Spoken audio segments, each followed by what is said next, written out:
কমিশনারেটের পর গ্রামীণ এলাকায় শুরু হলো পিঙ্ক মোবাইল ভ্যান ও গ্রিন উইনার্স টিমের টহল। হুগলি জেলায় পুলিশের দুটি ভাগ রয়েছে, একটি কমিশনারেট, অপরটি জেলা গ্রামীণ পুলিশ। আরজি করের ঘটনার পর নারী সুরক্ষায় জোর দিয়েছে রাজ্য। সম্প্রতি চন্দননগর পুলিশ কমিশনারেটের পক্ষ থেকে পিঙ্ক মোবাইল ভ্যান ও গ্রিন উইনার্স টিমের উদ্বোধন করা হয়। এবার হুগলি জেলা গ্রামীণ পুলিশের পক্ষ থেকেও পিঙ্ক মোবাইল ভ্যান ও গ্রিন উইনার্স টিমের উদ্বোধন করা হয়। মঙ্গলবার সিঙ্গুরের রতনপুরে একটি অনুষ্ঠানের মাধ্যমে জেলা গ্রামীণ পুলিশের পক্ষ থেকে 3টি পিঙ্ক মোবাইল ভ্যান ও 25 জনের একটি গ্রিন উইনার টিম সূচনা করেন পুলিশ সুপার কামনাশিস সেন।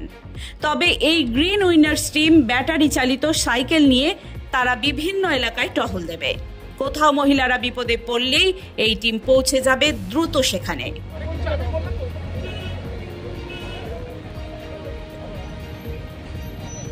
আজকে আমাদের আজকের 1 তারিখের দিন, 1 তারিখে আমরা আজকে আমাদের পিঙ্ক মোবাইল আর উইনার্স এর বাইক যেটা আছে, ই বাইক যেটা আছে, ওটা আমরা উদ্বোধন করলাম। অলরেডি ওরা ডিউটি করছিল, কিন্তু ডেডিকেটেড পিঙ্ক মোবাইল আর এই যে ই বাইকটা আছে ওদেরকে দিয়ে ওরা ওই গাড়িতেই জায়গায় জায়গায় টহলদারি করবে, মানে ডিস্ট্রিক্টে। যেরকম আরামবাগ সাব ডিভিশনে আরামবাগ লাগোয়া জায়গা, এখানে আপনার সিঙ্গুরে লাগোয়া জায়গা, চণ্ডীতলা আছে, এখানে ক্রাইম জোনে মগরা।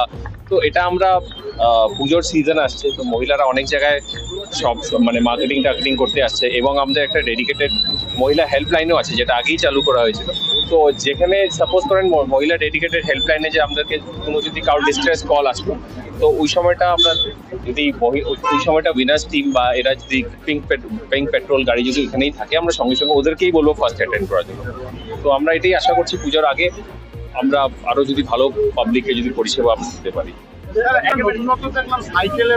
হ্যাঁ, ওটা এই বাইক আর কি, আমরা হেডকোয়ার্টার থেকে ওটা পেয়েছি, আমাদের উদ্যোগে আমরা পেয়েছি, গভর্নমেন্টের তরফ থেকে আমরা পেয়েছি। তো আমরা ওটাকে উইনার্স টিম থেকে দিয়েই আমরা ওটা মানে উইনার্স টিম ইউজ করবে আর কি। ওটা হলো ইলেকট্রিক বাইক, ওটাতে